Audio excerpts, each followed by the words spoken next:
नमस्कार, स्वागत है आप सभी का इंडिया 24/7 लाइव न्यूज चैनल में। आपके साथ मैं पायल शर्मा। जैसा कि सभी जानते हैं कि आज किसान आंदोलन को पूरे 6 महीने हो गए हैं, ना ही किसान मानने को तैयार है और ना ही सरकार। तो इसी के साथ आज हमारी टीम जींद के खटकर टोल प्लाजा पर पहुंची है। तो आइए आपको सुनाते हैं किसानों का क्या कहना है। 6 महीने हो गए, चाहे 6 महीने और लग जाए, लेकिन सरकार को झुकना ही पड़ेगा।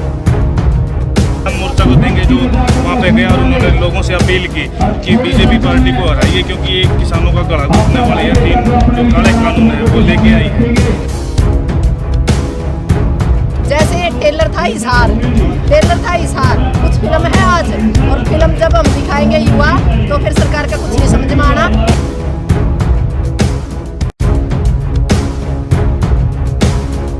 नमस्कार, मैं हूं Suresh Kumar Sisodia, India 24/7 live news के साथ। आज हम खटखट टोल प्लाजा पर पहुंचे हैं, जहां किसानों का उत्साह देखते नहीं बन रहा है। मैं आपको बता दूं, किसान आज यहां 6 महीने से खटखट टोल प्लाजा पर बैठे हैं, जिसके लिए ये लड़ाई लड़ रहे हैं। 3 कानूनों के लिए जो सरकार से ये मांग कर रहे हैं कि 3 कानून जो है रद्द होने चाहिए। उसके लिए कहीं ना कहीं सरकार इनकी बात मानने के लिए तैयार नहीं है और किसान अपनी बात को मनवाने के लिए अड़े हुए हैं। आज 6 महीने पूरे होने पर यहाँ बहुत से लोग बहुत से गांवों से सरकार की अर्थी को लेकर यहाँ पहुँच रहे हैं। मनोहर लाल खट्टर जी की अर्थी को लेकर पहुँच रहे हैं, इसलिए कि इसकी सरकार जो है ये नाकामयाब भरी सरकार है। लेकिन मैं इस बात को नहीं कहता हूँ नाकामयाबी, लेकिन किसान साथी, जो किसान मेरे भाई बहन यहाँ मौजूद हैं, वो सब इस बात को कह रहे हैं कि ये सरकार नाकामयाब सरकार है, जिसमें ये कहा जा सकता है कि ये किसानों के खून चूसने वाली सरकार कही जा रही है। मैं आपको दूसरी बात और कह दूं कि अभी जो पीछे ताज़ा वाक़ये जो हुए 3-4 दिन 5 दिन पहले हिसार में जो लाठीचार्ज हुआ, उसके विरोध में भी किसानों ने अपना पूरा जोर दमखम लगाया और वहाँ पर दमखम लगाते हुए किसानों ने अपनी बात मनवाई और वहाँ जो मुकदमे किसानों पर दर्ज हुए, उन मुकदमों को उन्होंने रद्द करवाया। आज हम 6 महीने पूरे होने पर ये कहना चाहते हैं कि यहाँ किसान अब क्या चाहते हैं, क्या करेंगे। 6 महीने पूरे हो चुके हैं और अब तक सरकार ने इनकी बात नहीं मानी है। तो मेरे साथ कुछ किसान नेता भी जुड़े हुए हैं। मैं उनसे पूछना चाहूँगा कि अब आखिर किसान क्या चाहते हैं और क्या करेंगे इस बात को लेकर। जी, अमरलाल जी मेरे साथ जुड़े हुए हैं। अमरलाल जी, मैं आपसे जानना चाहूँगा कि अब तक 6 महीने हो चुके हैं, लेकिन कोई भी व्यक्ति या सरकार का नुमाइंदा आज आपसे मिलने नहीं आया। और दूसरी बात मैं करूं तो ना वो आपकी बात सुनने के लिए तैयार हैं, ना आपकी बात सुनी जा रही है, ना सेंटर में सुनी जा रही है, ना यहाँ हरियाणा प्रदेश में सुनी जा रही है। प्रदेश की सरकार भी आपकी बात नहीं सुनी। इसके बारे में आप क्या कहना चाहते हैं? जी, सरकार ने बात 2 दिन आगे पीछे सुननी है, सुनवा के जाएंगे। देखा आपने हिसार में वाक़ा, हम शांतिपूर्ण गए, शांतिपूर्ण आए, सरकार ने जाते बात मान ली। वही तरीका है बड़ी सरकार का। बड़ी सरकार ने भी हमारी बात माननी पड़ेगी शांति से। अब क्रांति आने वाली है। नौजवानों के हाथ में चला गया आंदोलन, बुजुर्गों से दूर चला गया। नौजवानों की देखते हुए सारे नौजवान हैं, कोई पगड़ी नहीं बांध रहा है। हम तो बुजुर्ग थोड़े ही हैं। ये कमान है नौजवानों के हाथ में। देखो अब आर पार की लड़ाई होने वाली है। या तो सरकार मान ले, 6 महीने हो गया पूरे, सर्दी गई, गर्मी आ गई, बरसात गई, बड़े दुखी हुए किसान। अब तो दुखी हो लिया, आखिरी आ गई सिर पर। हमारे सरपंच साहब जैसे कह रहे हैं राकेश जी, ये तो आर पार का होगा। आर पार का होने में ना ये सरकार नहीं मानती और ये बात समझ रहा है। यदि सारा को उंगली दे ली, सारा को मुँह में उंगली फेर ली, एक दांत लड़का था। यू किसान यूँ कौन निकलता, यूँ तो घुंटा कट रहा है मुँह में, सबके दांत काट दिए। जी हाँ। मैं आपको बताना चाहता हूँ कि अभी तक जो हमारे अमरलाल जी ने बताया कि ये जो कमान चल रही थी, अभी तक जो किसान आंदोलन जो चल रहा था वो चल रहा था बुजुर्गों की अगुवाई में। लेकिन आज सबसे बड़ी बात जो कही जा रही है कि आज से इस आंदोलन की अगुवाई जो है वो यंग जो नौजवान किसान नेता हैं वो अब इसकी अगुवाई करेंगे और इसके बारे में लोगों को बताएंगे कि आखिर किसान चाहता क्या है सरकार से। जी, मेरे साथ कुछ हरकेश जी हरकेश जी काबर साहब। जी हाँ जी, मैं आपके चैनल को मैं धन्यवाद करता हूँ। जो आज का आप हमारा दृश्य देख रहे टोल प्लाजा का, इसमें काली चुनरी, काला सूट और काला दामन पहन के सभी हमारी महिलाएं जोश के साथ आई है इस सरकार का विरोध करने के लिए। और किसान जो बुजुर्ग हैं वो हाथों में पट्टी या अपने मतलब सिर पर दुपट्टे ये जो पगड़िया की परने, और जो युवा साथी है वो मतलब साइकिलों पे जत्थे में मतलब ये अपने जो परने बांध करके काले और जो आए हैं, आज उनका जोश सरकार के विरोध में देखने लायक है। मैं तो ये चाहता हूँ, और आज मैंने देखा भी है, मैं खुद भी इस बात में विचार कर रहा हूँ कि जो 26 तारीख तक इंतज़ार फसल की जैसे 6 महीने किसान करता है, उस किसान ने वो फसल की इंतज़ार कर ली और फसल की इंतज़ार दूसरी बदल जाती है, फिर 6 महीने में दूसरी फसल की शुरुआत हो जाती है। अब इस सेंट्रल गवर्नमेंट की, और चाहे हरियाणा सरकार हो, कोई सी भी सरकार हो, आप महिलाओं की अगर आप हमारे सामने मतलब अगर ये देखें, आज जोश ये शुरुआत हो चुकी है, ये क्रांतिकारी आंदोलन बनने जा रहा है, क्योंकि युवा भी जोश में गांव से निकलने लग गए हैं। मुझे तो ऐसा लग रहा है कि कर्मचारी, जितनी ट्रेड यूनियनें हैं, जितने कर्मचारी हैं, जितने मजदूर हैं, मेरी हिसाब से 114 करोड़ जनता जन आंदोलन में तूफान के रूप में बदल चुकी है। मुझे अब ये पता लगा मोदी जी को ये समझ लेना चाहिए कि ये तीनों कानून रद्द करे और हमारा MSP पे मतलब कानूनी गारंटी बढ़ाए।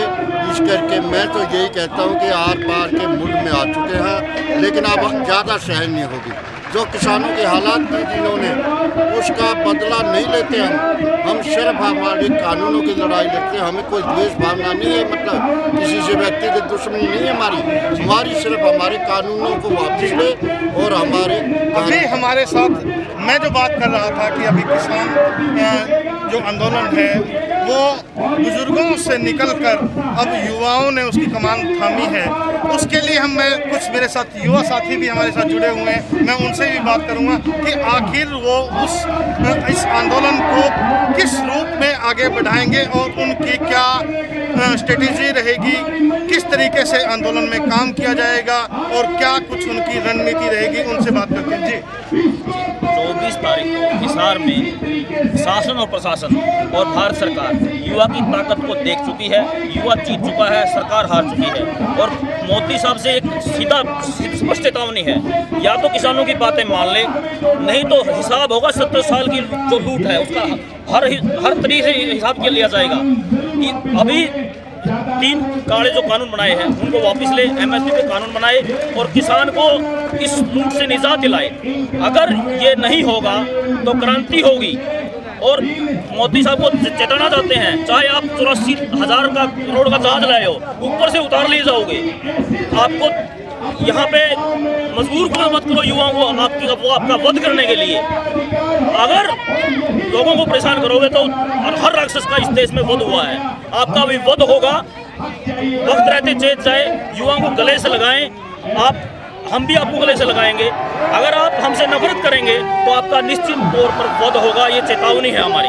अभी हमारे साथ पूर्व विधायक रहे जुलाना से परमेंद्र ढूल जी भी हमारे पास पहुंचे हैं। उनसे भी मैं बात करूंगा कि आखिर किसान आंदोलन जो चल रहा है वो किस तरीके से आगे बढ़ेगा, क्योंकि अभी 6 महीने हो चुके हैं और 6 महीने में सरकार ने अभी तक उनकी बात नहीं सुनी है। तो किस तरीके से ढुल साहब बताएंगे जरा, क्या स्ट्रेटेजी रहेगी, क्या आपके कारण रहेगा, क्या किस वजह से क्या काम करेंगे अब किसानों के लिए आप? जी सबसे पहली बात तो ये है कि आज जिस प्रकार से इस देश की अहंकारी और गुरु में डूबी सरकार जो इस देश का अन्नदाता है, आज सड़कों पर और अपना न्याय मांगने की आस में उन अधिकारियों को जो नैसर्गिक रूप से अधिकार हासिल है उनके लिए आज संघर्ष है।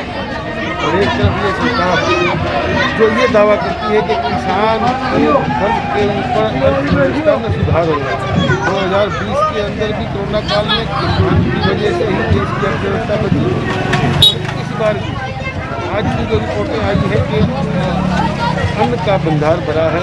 दलहन तिलहन की ज़्यादा पैदावार होने के कारण देश की अर्थव्यवस्था हाल में है। सबसे बड़ी एक दुख की घटना ये है कि इस देश के अंदर के एक तरफ के कृषि का क्षेत्र जो इस देश की व्यवस्था को बचाने का काम करता है, उसी तरफ आज की हिंदुस्तानी सरकार चंद पूंजीपतियों कृषि क्षेत्र छोड़ना चाहती है। और जिस प्रकार लोहिया जी ने कहा था कि जब संसद चुप होती है तो सड़कें मिलती हैं, वही आज कारण है कि 6 महीने हो चुके हैं किसान आंदोलन के अंदर।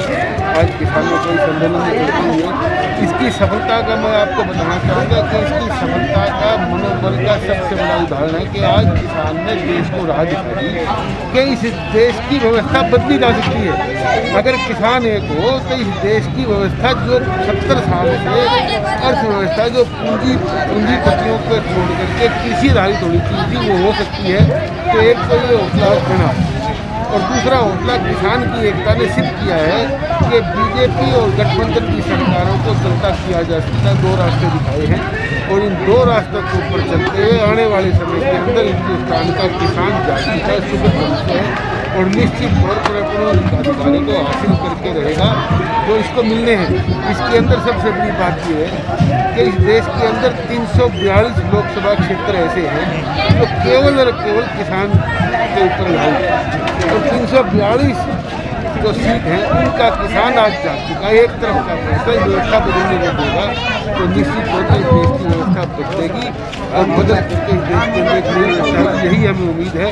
और इसीलिए किसानों के अंदर अलग जगाकर किसानों को जागरूक करने के काम पर लगे। आपने प्रवीण ढुल जी को सुना, तो इसी के लिए मैं प्रवीण ढुल जी का भी धन्यवाद करता हूँ। बहुत बहुत धन्यवाद। मैंने आपको बताया कि जैसे कि आपको बताया है कि मैंने युवा शक्ति ने अब कमान संभाली है किसान मोर्चा की।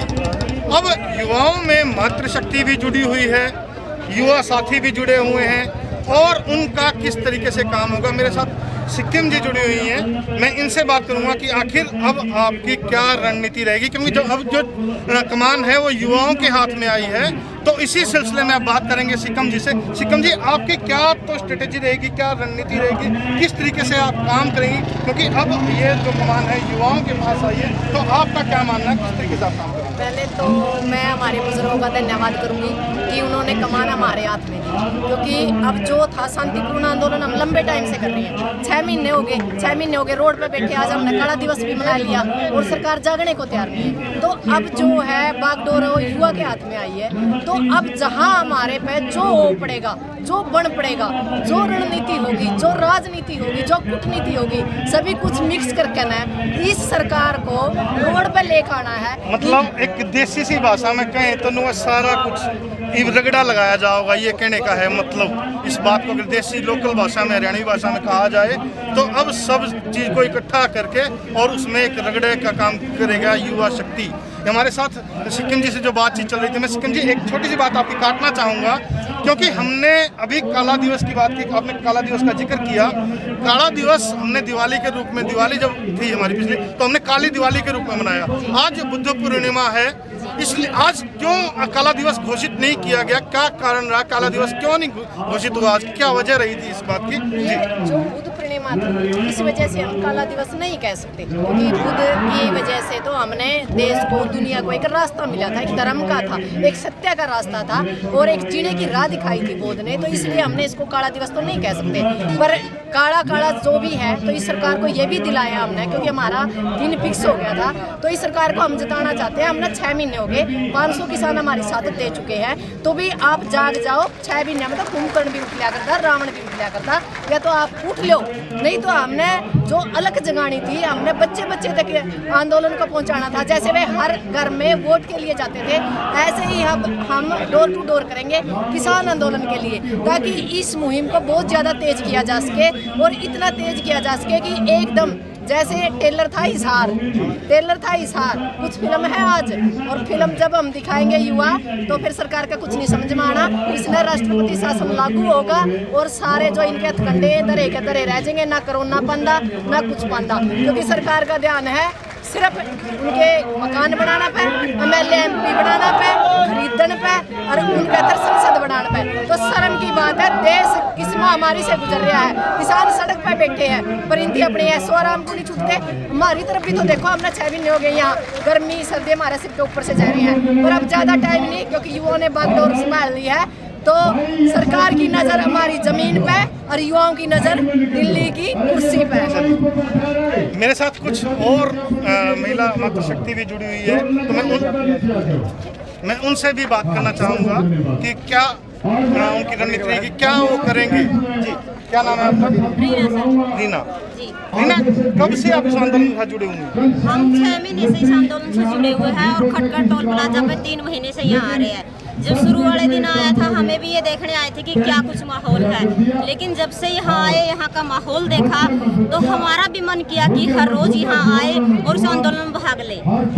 रीना, क्या लगता है आपको कि सरकार आपकी बात मानेगी? मानेगी, बिल्कुल मानेगी। 6 महीने हो गए, चाहे 6 महीने और लग जाए, लेकिन सरकार को झुकना ही पड़ेगा। गोटे ला देंगे जी। चलिए, हम लोग बात कर रहे थे युवा शक्ति की। युवा शक्ति का आपने जोश देखा और उनकी बातों को सुना। अभी मेरे साथ कुछ नौजवान साथी भी मुझे दिखाई दे रहे हैं। मैं उन नौजवान साथियों से भी मैं बात करूंगा कि आखिर क्या रणनीति रहेगी, क्या वो उनका काम रहेगा। तो उन लोगों से भी हम बातचीत करते हैं। क्या नाम है आपका? देवेंद्र जी, क्या लगता है सरकार आपकी बात मानेगी? सरकार चाहे ना भी माने, हम मनवा लेंगे जी। हमारे पास तरीके 6 महीने से ज़्यादा हो गए आंदोलन हमारा चल रहा है। आज 26 तारीख को 6 महीने पूरे हो गए। आगे भी चलेगा अगर नहीं मानेगी तो। लोकतंत्र है, लोकतंत्र में वोट की चोट बहुत अहमियत रखती है। आपने देखा पश्चिम बंगाल में बीजेपी का क्या हुआ और उसका हम तो पूरा क्रेडिट हमारे संयुक्त किसान मोर्चा को देंगे, जो वहाँ पे गया और उन्होंने लोगों से अपील की कि बीजेपी पार्टी को हराइए, क्योंकि ये किसानों का गला घोटने वाली है। 3 जो काले कानून है वो लेके आई है। और अब तो देश के अंदर हालात ऐसे पैदा हो गए हैं, आपको पता है, देश में ऑक्सीजन नहीं है, सिलेंडर महामारी के टाइम पे स्वास्थ्य सुविधाएं नहीं है देश के अंदर। यानी कि इन्होंने जो मूलभूत सुविधाएं होती हैं एक समाज को सुदृढ़ करने के लिए, किसी पर काम ही नहीं किया और जो पहले से थी उनको ख़त्म करने का काम किया। अब बार बार ये बात करते हैं आत्मनिर्भरता की। किसान आत्मनिर्भर किससे होगा? अपनी ज़मीन से आत्मनिर्भर होगा कि भाई उसके पास अपनी ज़मीन है, बोएगा, खाएगा और अपना काम चलाएगा।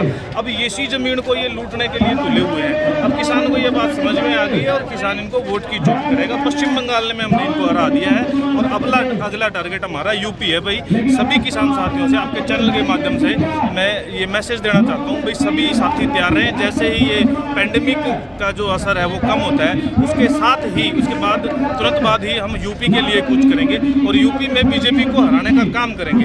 पार्टी कोई भी जीते हमें से कोई फर्क नहीं पड़ता, लेकिन अभी प्रायोरिटी पे हमारा क्या है कि बीजेपी हारनी चाहिए। लेकिन अगर कल किसान संयुक्त मोर्चा पार्टी अपने डिक्लेयर कर देता है, किसान अपनी खुद सरकार बनाना चाहता है, तो उससे अच्छी बात कोई हो नहीं सकती।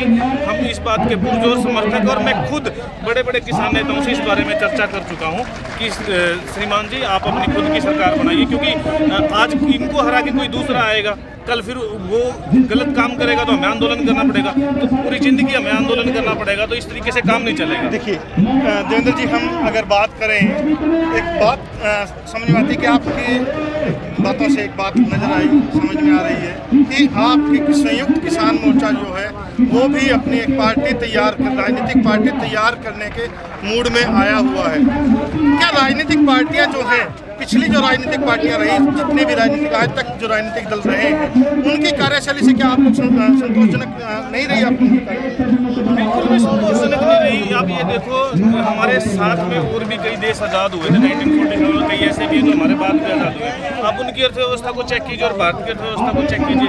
हमारे देश के अंदर कितनी सारी खामियां हैं वो आपको समझ में आ जाएगा। जो मूलभूत चीज़ें होती हैं किसी भी देश की तरक्की के लिए, शिक्षा और स्वास्थ्य, उन दोनों के ऊपर हमारी जितनी भी सरकारें आज तक रही आज़ादी के बाद वो पिछड़ी रही, उन पर कोई भी मजबूती से काम नहीं कर चुका। इन दो जो संस्थाएं हैं, शिक्षा और स्वास्थ्य, इनको मजबूत नहीं कर सका कोई भी। और पिछले जब पहली लहर थी इसकी पैंडेमिक की, कोरोना वायरस की जो पहली लहर थी, उसमें हमने देखा कि जीडीपी को बचाने का काम अगर किसी ने किया तो किसान ने किया। अभी भी अब जो ये बीजेपी सरकार है किसान विरोधी और ये देश के हर एक नागरिक के विरोधी, क्योंकि कुछ पूंजीपतियों को छोड़कर इसका देश की किसी भी नागरिक से कोई सरोकार नहीं है। और उससे जो आमने सामने की लड़ाई लड़ने में अगर कोई सक्षम है तो इस आंदोलन से वो साबित हो गया है, किसान है। तो अब हम ये चाहते हैं कि जब किसान सक्षम है वो जीडीपी को भी बचा सकता है, हमने पहली लहर में देखा। और ऐसी जो बुरी ताकतें हैं जिनका पूंजीपतियों के हाथ में जो जिन्होंने सरकार को सौंप रखा है, उनसे लड़ने के लिए जो सक्षम है अगर वो किसान है, तो फिर कुल मिला के आंसर यही मिलता है कि किसान खुद अपनी सरकार बनाए। संसद में अगर हम होंगे तो कानून हम बनाएंगे और शिक्षा स्वास्थ्य पर हम काम करेंगे, और कभी भी फिर देश के अंदर ऐसी स्थिति पैदा नहीं होगी कि देश के किसी नागरिक को अपने हकों की लड़ाई करने के लिए रोड पर आना पड़े। मैं अपने दर्शकों को बताना चाहूँगा कि जिस तरीके से आपने सुना कि किसान संयुक्त किसान मोर्चा जो है वो भी कहीं ना कहीं अपनी एक राजनीतिक पार्टी बनाने के मूड में आ चुका है। वो ये कहना चाह रहा है कि अगर हम संसद में होंगे तो किसानों का ज़्यादा अच्छे से हित कर सकेंगे और भला कर सकेंगे। उसी प्रकार अगर कहीं ना कहीं संयुक्त किसान मोर्चा अगर अपनी सरकार बनाता है या अपनी राजनीतिक पार्टी का दल तैयार करता है तो क्या भविष्य का बहुत कितनी सीटें वो ले पाएगा, इसके बारे में अभी कहना मुश्किल है, क्योंकि अभी तक तो ये है कि ये सवाल जो है कि राजनीतिक पार्टी बनेगी या नहीं बनेगी, ये तो एक सवाल बन के रह गया है। उसके बाद हम सिर्फ ये सोचना चाहेंगे कि क्या बाकी की राजनीतिक पार्टियां विफल रही हैं या उनके ऊपर विश्वास नहीं रहा, लोगों को या किसानों को विश्वास नहीं रहा है बाकी की दूसरी जो पार्टियां हैं। उसी के सिलसिले में अगर हम इस बात की बात करें, किसानों की, सिर्फ किसानों की सोच कर ही बात करें, किसानों की अगर बात कहते हैं तो युवा शक्ति ने अपने हाथों में अपने किसान आंदोलन की कमान ले ली है और अब इसको युवा शक्ति इस आंदोलन को आगे बढ़ाएगी। मैं इसी के साथ अपने सभी दर्शकों को धन्यवाद कहता हूं और सबको मेरी तरफ से नमस्कार। और एक बात और सिर्फ छोटी सी बात कहना चाहूँगा सभी किसान भाइयों, किसान साथियों से कि मास्क लगाएं और सोशल डिस्टेंसिंग का पालन करें ताकि इस महामारी से बचा जा सके। धन्यवाद। 6 महीने हो गए, चाहे 6 महीने और लग जाए, लेकिन सरकार को झुकना ही पड़ेगा। हम मोर्चा को देंगे जो वहाँ पे गया और उन्होंने लोगों से अपील की कि बीजेपी पार्टी को हराइए, क्योंकि ये किसानों का गला घोटने वाली है। 3 जो काले कानून है वो लेके आई है। जैसे ये टेलर था इजहार, कुछ फिल्म है आज, और फिल्म जब हम दिखाएंगे युवा तो फिर सरकार का कुछ नहीं समझ में आना।